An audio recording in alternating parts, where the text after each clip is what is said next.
Boa noite a todos, queridos irmãos e aqueles que nos assistem pelas nossas redes sociais.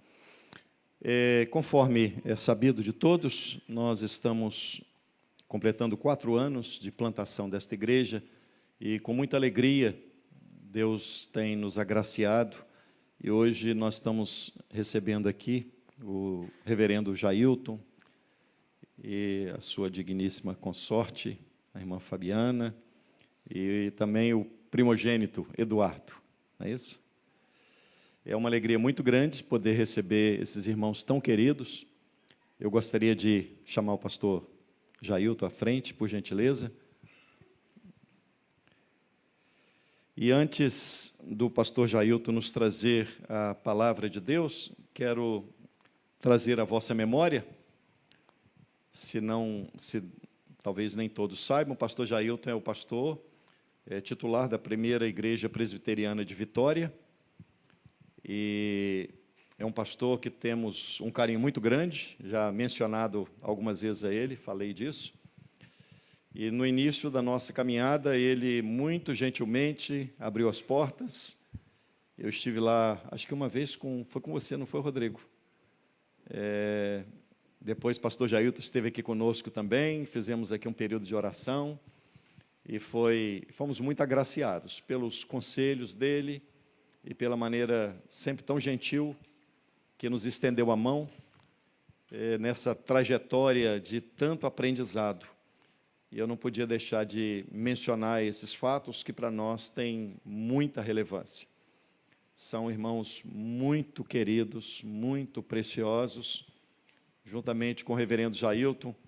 Lembro aqui que o reverendo Daniel Simoncello, também Lucas, também esteve conosco, nos prestando muita ajuda nesse período de plantação da igreja. Então, pastor, sinta-se em família, sinta-se em casa, irmã Fabiana também, Eduardo, é uma alegria muito grande. Eu gostaria de convidar a congregação para nós orarmos pelo reverendo. Deus eterno, bendizemos o teu nome e, mais uma vez, expressamos a nossa gratidão por tantas bênçãos que temos recebido da tua parte, pela maneira graciosa que tens cuidado de nós e pelo privilégio de ter colocado no nosso caminho pessoas que nos auxiliaram, e ainda que eles não saibam o tanto que foi este auxílio, nós rendemos graça, glória, honra ao Senhor, porque sabemos que tudo vem de ti, e tudo não tem outro propósito, senão a glória ao teu nome. E é por isso que oramos para que o teu servo seja um instrumento de bênção, o teu Espírito ilumine a sua mente e o seu coração, de tal maneira que a tua palavra produza em todos nós um efeito único de exaltarmos o teu nome e nos conformarmos a cada dia à imagem do teu Filho. Por isso oramos pelos méritos de Cristo, em nome de Jesus. Amém. Reverendo. Obrigado, querido. O nosso socorro está em o nome do Senhor, Criador do céu e da terra. Inicialmente, eu quero manifestar a minha gratidão a Deus pelo privilégio de poder, nesta noite, compartilhar com os irmãos as Sagradas Escrituras. Agradecer ao Conselho da Igreja, na pessoa do pastor Anchieta, um honroso convite. Nós nos sentimos honrados com a deferência que a Igreja nos oferece em confiar o púlpito para a exposição do Evangelho gracioso do nosso Senhor e Salvador Jesus Cristo. Trazer aqui as congratulações da primeira Igreja Presbiteriana de Vitória, agora no decurso do 4º aniversário de organização eclesiástica. Que Deus continue sendo servido em abençoar os irmãos e que os irmãos possam refletir a luz de Cristo em cada rua, em cada bairro, em cada região, não só do município de Vila Velha, mas onde mais Deus for servido, enviá-los para o louvor da sua glória. Parabéns. Gostaria também, pastor Anchieta, de destacar o acolhimento que recebemos desde que aqui chegamos. Olha, fomos muito bem acolhidos, muito bem recebidos, nos sentimos assim em casa. E quero justificar não encontrar-me junto com os demais irmãos ali, porque é uma rara oportunidade que tenho de participar do culto ao lado da família. Então, eu peço a compreensão da igreja, porque não é sempre que eu tenho esse tão grande privilégio. Feito, então, as considerações, eu gostaria de convidá-los a que possam acompanhar a leitura do texto que servirá para a nossa reflexão. Livro dos Salmos, Salmo de número 80. Livro dos Salmos, Salmo de número 80. Dá ouvidos, ó pastor de Israel, tu que conduzes a José como um rebanho, tu que estás entronizado acima dos querubins, mostra o teu esplendor. Perante Efraim, Benjamim e Manassés, desperta o teu poder e vem salvar-nos. Restaura-nos, ó Deus, faze resplandecer o teu rosto e seremos salvos. Ó Senhor, Deus dos exércitos, até quando estarás indignado contra a oração do teu povo? Dar-lhe a comer pão de lágrimas e a beber copioso pranto. Constitui-nos em contendas para os nossos vizinhos e os nossos inimigos zombam de nós a valer. Restaura-nos, ó Deus dos exércitos, faze resplandecer o teu rosto e seremos salvos. Trouxeste uma vinha do Egito, expulsaste as nações e a plantaste. Dispuseste-lhe o terreno, ela deitou profundas raízes e encheu a terra. Com a sombra dela os montes se cobriram e com os seus sarmentos os cedros de Deus. Estendeu ela a sua ramagem até ao mar e os seus rebentos até ao rio. Por que lhe derribaste as cercas, de sorte que a vidimam todos os que passam pelo caminho? O javali da selva devasta, e nela se repastam os animais que pululam no campo. Ó Deus dos exércitos, volta-te, nós te rogamos. Olha do céu e vê e visita esta vinha. Protege o que a tua mão direita plantou, o sarmento que para ti fortaleceste. Está queimada, está decepada. Pereçam os nossos inimigos pela repreensão do teu rosto. Seja a tua mão sobre o povo da tua destra, sobre o filho do homem que fortaleceste para ti. E assim não nos apartaremos de ti. Vivifica-nos e invocaremos o teu nome. Restaura-nos, ó Senhor, Deus dos exércitos. Faze resplandecer o teu rosto e seremos salvos. Amém.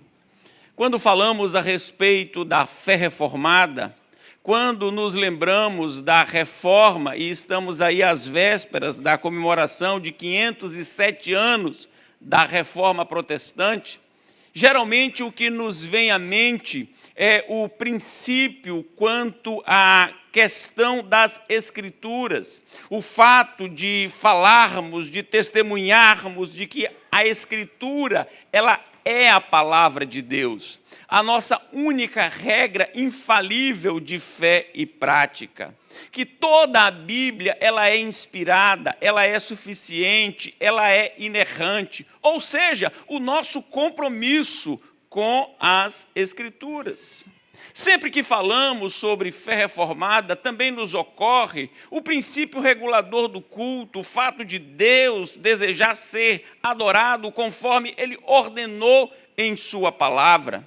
Também nos ocorre a soteriologia, o fato de que a salvação pertence ao Senhor, que é Deus quem salva, que é Deus quem vocaciona, que é Deus quem capacita, que é Deus quem sustenta. Portanto, tudo vem de Deus e toda a glória deve ser dada ao seu nome. Sempre que nós falamos a respeito da fé reformada, nos vem à mente os nossos credos, as nossas confissões, os nossos catecismos, e tudo isso é justo, tudo isso é bom, tudo isso é belo, mas nós não podemos ter em mente que a fé reformada, ela se limita ao intelecto, a saber, a conhecer. A fé reformada, ela tem como base que o conhecimento deve nos conduzir a uma comunhão mais profunda com o Senhor, que o conhecimento deve gerar em nós quebrantamento, deve gerar em nós humildade, deve gerar em nós santificação. É assim que nós cremos. Nós cremos que o conhecimento, ele produz frutos pelo poder que o Espírito Santo dispensa sobre este conhecimento, e ele sai da nossa mente e ele alcança o nosso coração e ele subjuga o nosso ser. Fé reformada não são apenas proposições, não apenas textos, não apenas confissões. Fé reformada são proposições, textos e confissões aplicados à vida. Por isso, os reformados também são conhecidos pelo seu clamor, pela sua súplica, pela sua busca por revivificação espiritual, por quebrantamento, ou, se você preferir, por despertamento, ou ainda por avivamento, porque nós sabemos que o verdadeiro avivamento, o verdadeiro despertamento, a vivificação procede de Deus. Então nós temos sede, nós temos fome, nós queremos, nós almejamos, nós suspiramos que Deus olhe para nós com misericórdia. O texto que acabamos de ler, o Salmo de número 80, é uma oração por restauração, é uma súplica por avivamento. E eu creio que quando comemoramos 4 anos de organização eclesiástica, não podemos nos esquecer de que a oração diária da nossa mente, do nosso coração, é que Deus se compadeça de nós e levante sobre nós a luz do seu rosto. É importante que possamos compreender aqui o contexto. Veja como outrora fora promissora a nação de Israel no que diz respeito ao seu relacionamento com Deus, dado ao cuidado do Senhor. Observemos a partir do verso 8. Trouxeste uma videira do Egito, expulsaste as nações e a plantaste. Dispuseste-lhe o terreno, ela deitou profundas raízes e encheu a terra. Com a sombra dela os montes se cobriram, e com os seus sarmentos os cedros de Deus. Estendeu ela a sua ramagem até o mar, e os seus rebentos até ao rio. Veja que o texto descreve como a nação fora próspera, não somente do ponto de vista econômico, não somente do ponto de vista militar, não somente do ponto de vista das suas colheitas, dos seus rebanhos, mas, acima de tudo, do seu relacionamento com Deus. Vejam, os meus queridos, como o texto mostra o cuidado de Deus para com o seu povo. Mas o texto também vai nos mostrar que o quadro inicial que nos for apresentado, ele não permanece, ele não persevera. Houve uma mudança, houve uma fuga do caminho que originalmente fora traçado. E isso aqui chama a nossa atenção, porque todos nós podemos, por um determinado tempo, caminhar muito bem. Mas então nós nos orgulhamos porque nós estamos caminhando bem. Então nós ficamos cheios de nós mesmos e cheios de vaidade. E somos senhores da razão e nos esquecemos de quem nos chamou, e nos esquecemos de quem nos mantém, e nos esquecemos de quem é gracioso para conosco. Somos muitas vezes formalistas, somos muitas vezes mecânicos na nossa adoração e no nosso relacionamento. Já estamos satisfeitos, já estamos, pensamos nós, abundantes em todas as coisas. E aí sim corremos o risco do distanciamento. A nação prosperou, a nação cresceu, a nação se fortaleceu. E o que fez a nação? A nação se esqueceu do Deus Todo-Poderoso. A nação foi tomada de vaidade, foi tomada de soberba, foi tomada de orgulho. E então afastou-se de Deus. Vejamos então aqui o quadro que agora nos é apresentado. Vejamos os versículos 4 e 5. Ó Senhor, Deus dos exércitos, até quando estarás indignado contra a oração do teu povo? Perceberam a expressão? Indignado, Deus indignado contra a oração do seu povo. Dar-lhes a comer pão de lágrimas e a beber copioso pranto nos dá a ideia de algo que é diário. Deus dispensa a punição, a sua reta justiça contra o seu povo, porque o seu povo lhe virará as costas. Olha os versículos 12 e 13. Por que derribaste as cercas, de sorte que a vindimam todos os que passam pelo caminho? O javali da selva a devasta, e nela se repastam os animais que pululam no campo. Veja o que diz o versículo 16, está queimada, está decepada. Veja que quadro. Agora, quando nós presenciamos, há um tempo não muito distante, os efeitos da ausência de chuvas, sobretudo na região norte.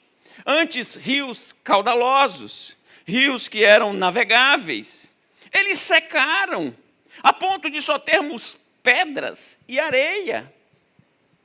Fomos impactados pelas fortes queimadas, e elas destruíram tudo, e só sobrou cinza. Só tínhamos cinzas, onde antes havia uma vegetação abundante, depois da seca e das queimadas, só cinzas. O texto está dizendo, está queimada, está decepada. E o que nos chama a atenção, meus queridos, é que o profeta Isaías vai usar a mesma parábola ou a mesma apresentação para descrever o que houve com o povo de Deus. Abra sua Bíblia no livro do profeta Isaías, no capítulo 5. Aqui nós temos uma apresentação do que ocorreu com Israel, de como Israel deixou a sua condição tão exuberante, tão bela, tão frutífera, para uma condição de seca, de deserto, de abatimento e de prostração. Olha o que diz o capítulo 5 do profeta Isaías. Agora cantarei ao meu amado o cântico do meu amado a respeito da sua vinha.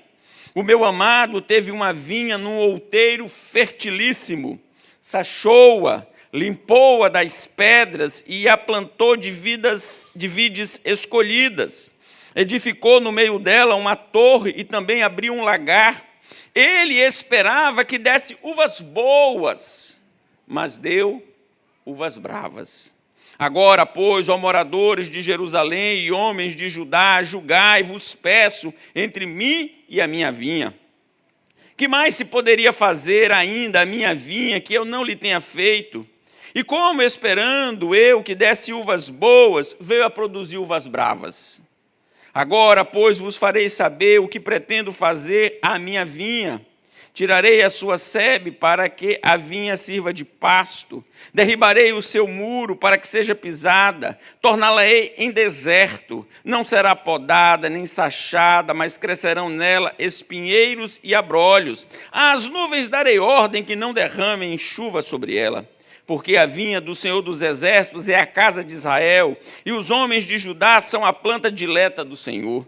Este desejou que exercessem juízo, e eis aí quebrantamento da lei, justiça, e eis aí clamor.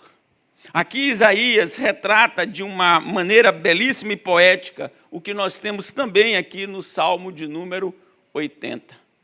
Um povo que, embora exuberante no início, esqueceu-se do seu Deus. Mas nunca é tarde para que possamos clamar a Deus por sua misericórdia. Sempre devemos clamar ao Senhor que se compadeça de nós. E o Salmo 80 é uma súplica. O Salmo 80 é um clamor. O Salmo 80 apresenta diante de Deus uma petição por restauração. Alguém acertadamente já disse que o conteúdo de nossas orações revelam o nosso caráter. Basta que nossas orações sejam examinadas para que nosso caráter seja revelado. O que mais ocupa as nossas orações? Qual é o centro das nossas orações? Nossas orações são pautadas pelos nossos interesses pessoais e materiais? Ou nossas orações refletem o nosso desejo de que Deus seja glorificado, de que nós possamos santificar o seu nome, de que o seu reino e os valores dele sejam presentes na nossa vida, na nossa história? sendo nossa oração examinada, o que seria dito acerca do nosso caráter, acerca da nossa vitalidade espiritual, acerca da nossa comunhão com Deus, que tipo de imagem revelaria a nossa oração acerca de quem nós somos? O Salmo 80 não pede saúde, não pede riqueza, não pede prosperidade, não pede fama, não pede poder, mas pede que Deus misericordiosamente venha e abrace o seu povo. Venha e perdoe o seu povo. Venha e cure espiritualmente o seu povo. Venha e seu povo possa desfrutar da sua gloriosa e bendita presença. Vejamos então alguns aspectos da oração. Em primeiro lugar, ela é uma oração urgente. O texto começa com dá ouvidos. Nós muitas vezes procrastinamos as coisas. Nós muitas vezes deixamos para amanhã. Nós muitas vezes retardamos uma decisão, uma posição. Sim, todos nós fazemos isso. Mas nós devemos ter consciência de que há coisas que não podem ser postergadas, que há coisas que não podem ser adiadas, que há questões que não podem ser procrastinadas. Elas são urgentes, elas são imediatas, elas são necessárias agora. E a nossa vida com Deus requer prioridade. A presença de Deus na nossa caminhada requer urgência. Se hoje ouvirdes a sua voz, não endureçais o vosso coração. Não era algo que poderia ser deixado para a próxima semana, para o próximo mês, para o próximo semestre, para o próximo ano. Quando diz respeito à nossa vida espiritual, é urgente que tomemos uma posição, porque quando nós não tomamos uma posição, quando nós permanecemos em cima do muro, a posição já está tomada. Nós estamos dizendo que a vida espiritual não é importante, que o relacionamento com Deus não é primário, não é urgente, não é algo da mais gravíssima importância. Portanto, o salmista começa dizendo, dá ouvidos, ó Senhor, agora, imediatamente. Quando nós avaliamos a nossa vida e percebemos que nós estamos em desconformidade com Deus, nós precisamos pedir a Ele que tenha misericórdia de nós. Precisamos nos arrepender dos nossos pecados, precisamos nos voltar para Deus, e isso imediatamente. É algo que não pode ser deixado para depois. Como anda a sua vida espiritual? A sua vida, não a vida de quem está à sua direita ou à sua esquerda. Não a vida do seu esposo, da sua esposa, do seu filho, da sua filha, da sua nora, da sua sogra. A sua vida. Como ela caminha? Você encontra-se em comunhão com Deus? Você deseja mais de Deus na sua vida? Você deseja mais do caráter de Cristo no seu caráter? E isso, urgente, como a corça suspira pelas correntes das águas, assim por ti, ó Deus, suspira a minha alma. A minha alma suspira e desfalece pelos átrios do Senhor. Ah, meus queridos, precisa ser urgente, não pode ser procrastinado. Não deixe para amanhã. Peça a Deus agora, Senhor, restaure a minha alma, a minha comunhão contigo. Permita-me sentir mais da tua presença. Senhor, não basta que eu saiba que o Senhor se faz presente. Eu preciso também sentir a tua doce e bendita presença. Mas o texto aborda uma outra questão, que essa restauração não é só urgente, ela também é solicitada a quem pode agir poderosamente. O texto diz assim, ó pastor de Israel. A expressão pastor, ela não era exclusiva apenas daqueles que tomavam conta dos rebanhos.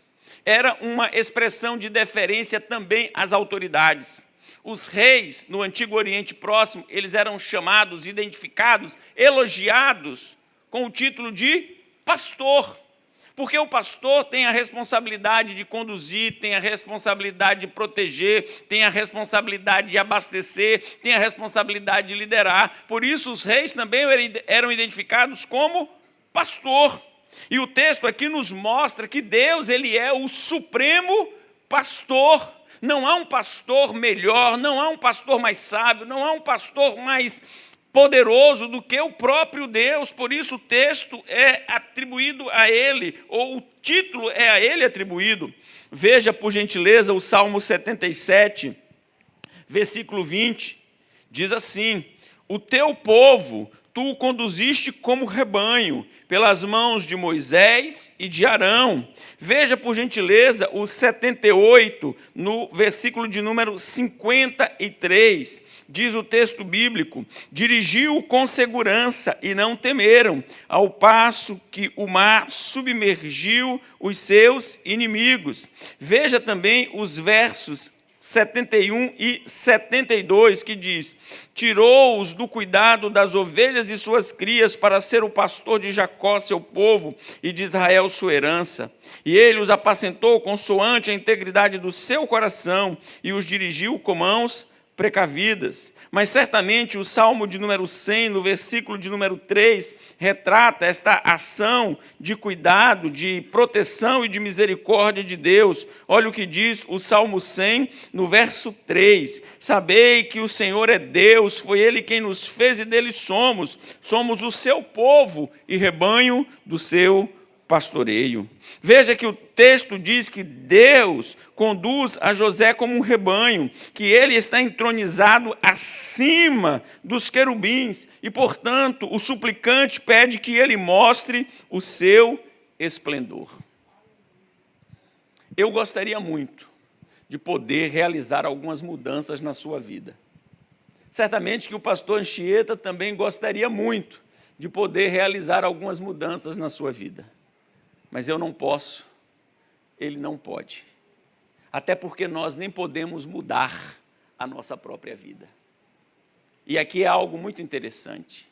Sinceridade só não basta. Você é sincero. Você sabe das suas falhas, você sabe dos seus erros, você sabe das suas mazelas. Você não gostaria de conviver com seus erros, com as suas falhas, com as suas mazelas. Mas você pode arrancar de dentro do seu coração suas falhas, seus erros e suas mazelas? Não pode. Você não pode dizer, eu vou mudar. E mudar. Você pode emagrecer. Você pode aprender um outro idioma. Você pode fazer um curso em outra área. Você pode. Você pode até mudar a sua aparência física, mas você não pode mudar o seu coração. Você não pode tomar uma decisão e dizer, eu vou mudar hoje, eu vou mudar agora. Porque o homem não tem esse poder de mudar o mais profundo do seu ser. Só Deus pode mudar o coração do homem. Não é à toa que Davi disse, cria em mim, ó Deus, um coração puro e renova dentro em mim um espírito inabalável. Ele venceu uma fera, ele venceu um gigante, ele venceu exércitos, mas ele não podia vencer o seu coração. Só Deus pode criar um novo coração. Por isso, o salmista pede a quem poderosamente pode fazer, pode realizar, pode transformar. Mas não é só urgente, não é só uma súplica ao poderoso Deus, é também uma súplica que expressa a profundidade do coração humano e a profundidade da restauração a ser efetuada. Já lemos aqui o verso de número 16, que expressa a situação espiritual do povo, retratando a metáfora da vinha, dizendo, está queimada, está decepada. É algo no mais profundo do ser, é algo no mais profundo da alma, não é algo superficial, não é algo simples, não é algo banal. Ah, meus amados irmãos, quantas vezes nós nos deparamos com as nossas fraquezas, quantas vezes nós somos surpreendidos pela dureza do nosso coração. Não precisa que ninguém nos aponte o dedo, não. Basta que no silêncio possamos fazer um autoexame. E quantas vezes nós somos surpreendidos com sentimentos e pensamentos, e nós então dizemos, Deus, como é que eu posso pensar uma coisa assim? Deus, como é que eu posso sentir assim? Eu não estou me reconhecendo. Não precisa que ninguém do lado diga o quanto eu sou mau. Basta que eu faça um autoexame. Basta que eu olhe para Deus, para que a maldade do mais profundo do meu coração possa emergir. Talvez você esteja dizendo, pastor, o senhor está exagerando. Vou depois falar com o pastor Anchieta para chamar um outro pregador que não fique exagerando tanto no púlpito. Mas o Senhor Jesus, quando ele estava ensinando acerca da piedade ou das práticas devocionais, ele usou uma expressão introdutória. Ele disse, cuidado. Cuidado com o quê? Cuidado com o pecado. Porque o pecado se aproxima até e inclusive de coisas santas e puras. Porque você pode fazer coisas boas, coisas certas, coisas retas, com a motivação errada. E o Senhor Jesus, cuidado. Cuidado quando você for ajudar alguém, para que você não faça como os hipócritas, porque querem ajudar não para serem solidários, não para abençoar, eles querem ser vistos pelos homens.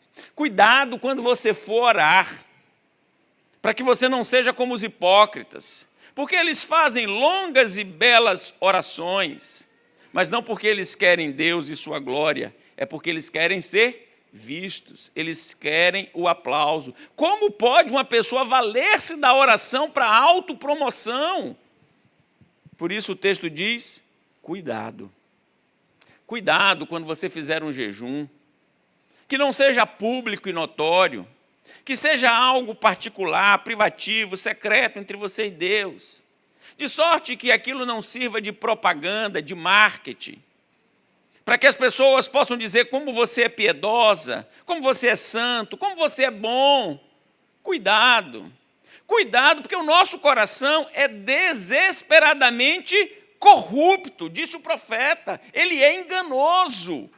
Por isso o nosso coração muitas vezes diz, olha, você está bem, você está ótimo, você é um crente muito melhor do que seus pastores. Seus pastores não chegam nem aos seus pés.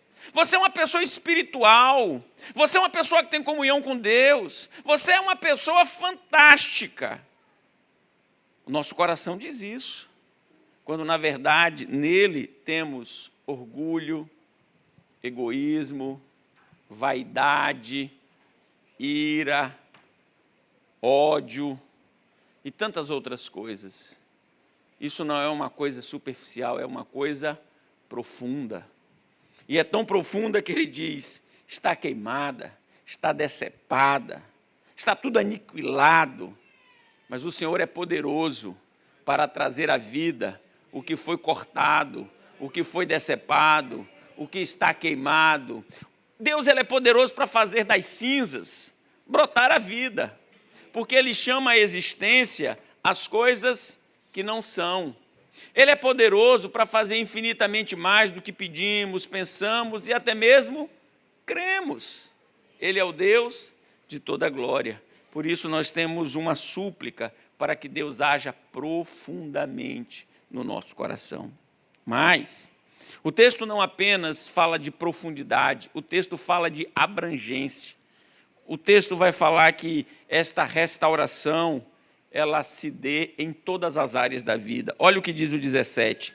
Seja a tua mão sobre o povo da tua destra, sobre o filho do homem que fortaleceste para ti. Não sobre um indivíduo, não sobre uma categoria, não sobre uma região, mas sobre todo o povo. Que Deus visite o seu povo de forma abrangente. Assim também a restauração ela deve se dar em todas as áreas da nossa vida. Deve se dar no âmbito familiar, deve se dar no âmbito profissional, deve se dar no âmbito acadêmico, deve se dar em todas as nossas relações. Quantos papéis você tem na vida? Quantos papéis?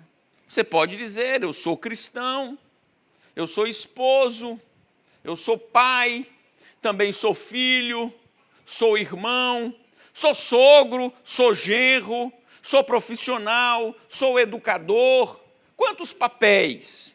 Em todos os papéis, a graça de Deus deve permear, deve envolver. Você não pode fazer uma separação. Você não pode imaginar que você só deve ser uma bênção aqui na igreja reformada em Vila Velha. Você precisa ser bênção onde quer que você esteja, com quem quer que você se relacione.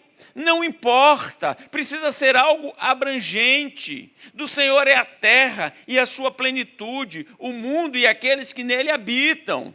Há pessoas que fazem uma separação, um corte na vida. Na igreja, na comunhão dos santos, nas relações eclesiásticas, uma coisa. Fora da igreja, outra coisa. Há quem diga, eu sou cristão, mas no meu serviço eu preciso agir como um profissional. Na academia, eu preciso agir como um intelectual. No comércio, eu preciso agir como um comerciante. Existe essa separação para nós? Em absoluto, você é cristão em todo lugar. Você é cristão no seu trabalho, você é cristão na academia, você é cristão no comércio, você é cristão na indústria, você é cristão no esporte, no lazer, na recreação, onde quer que você esteja. Portanto, esta ação de Deus permeia todos os seus relacionamentos e toda a área da sua vida. Não existe isso, essa dicotomia, não existe essa ideia de sagrado e profano. Isso aqui é sagrado e ali é profano. Para o cristão tudo é sagrado, porque quer comais, quer bebais ou façais outra qualquer coisa, fazei tudo para a glória de Deus. Precisa ser assim. Eu gostaria, com a permissão do pastor Anchieta, de prescrever aos irmãos não um medicamento, mas uma tarefa. Chegando em casa, abra no Salmo 119. Leia o Salmo 119 e marque todas as vezes que o salmista suplicar por vivificação. Todas as vezes que ele pedir para que Deus o vivifique, você marque. Você vai se surpreender. Por quê? Porque é algo urgente, porque é algo poderoso, porque é algo profundo, porque é algo abrangente, é algo que não pode ser desprezado, negligenciado ou abandonado. Essa é uma bandeira da fé reformada. Esse é um postulado do cristão reformado. Conhecer para servir a Deus, conhecer para abençoar a sociedade, conhecer para exercer o seu papel de sal da terra e de luz do mundo. Mas eu finalizo aqui dizendo que esta vivificação, ou se você preferir restauração, ou se ainda preferir avivamento ou despertamento, não importa o termo que você queira usar, o importante é que isso retrate sede de Deus. É algo glorioso. Veja, por favor, os versos 3, 7 e 19. Olha o verso 3. Restaura-nos, ó Deus, faze resplandecer o teu rosto e seremos salvos. Agora, o verso de número 7. Restaura-nos, ó Deus dos exércitos, faze resplandecer o teu rosto e seremos salvos. Agora, o 19. Restaura-nos, ó Senhor, Deus dos exércitos, faze resplandecer o teu rosto e seremos salvos. Não é uma conjectura, não é uma possibilidade, é algo real, é algo concreto. Tão real quanto o ar que está enchendo os seus pulmões. Tão concreto quanto o fato de você escutar a minha voz. Porque Deus, Ele é o Senhor de toda a glória. Veja que o texto está pedindo por restauração. E o texto está afirmando que se Deus, Ele for servido em fizer resplandecer o seu rosto, então o seu povo será salvo. Se Deus se compadecer de nós nesta noite, Se Deus tiver misericórdia de nós nesta noite, se Deus dispensar sobre nós o seu favor nesta noite, nós seremos enriquecidos, fortalecidos, revigorados. Nós seremos curados dos nossos erros, das nossas mazelas, das nossas imperfeições. Nós teremos uma vida mais abundante na sua presença. Sua presença será mais doce, mais bela, mais harmoniosa na nossa vida e na nossa história.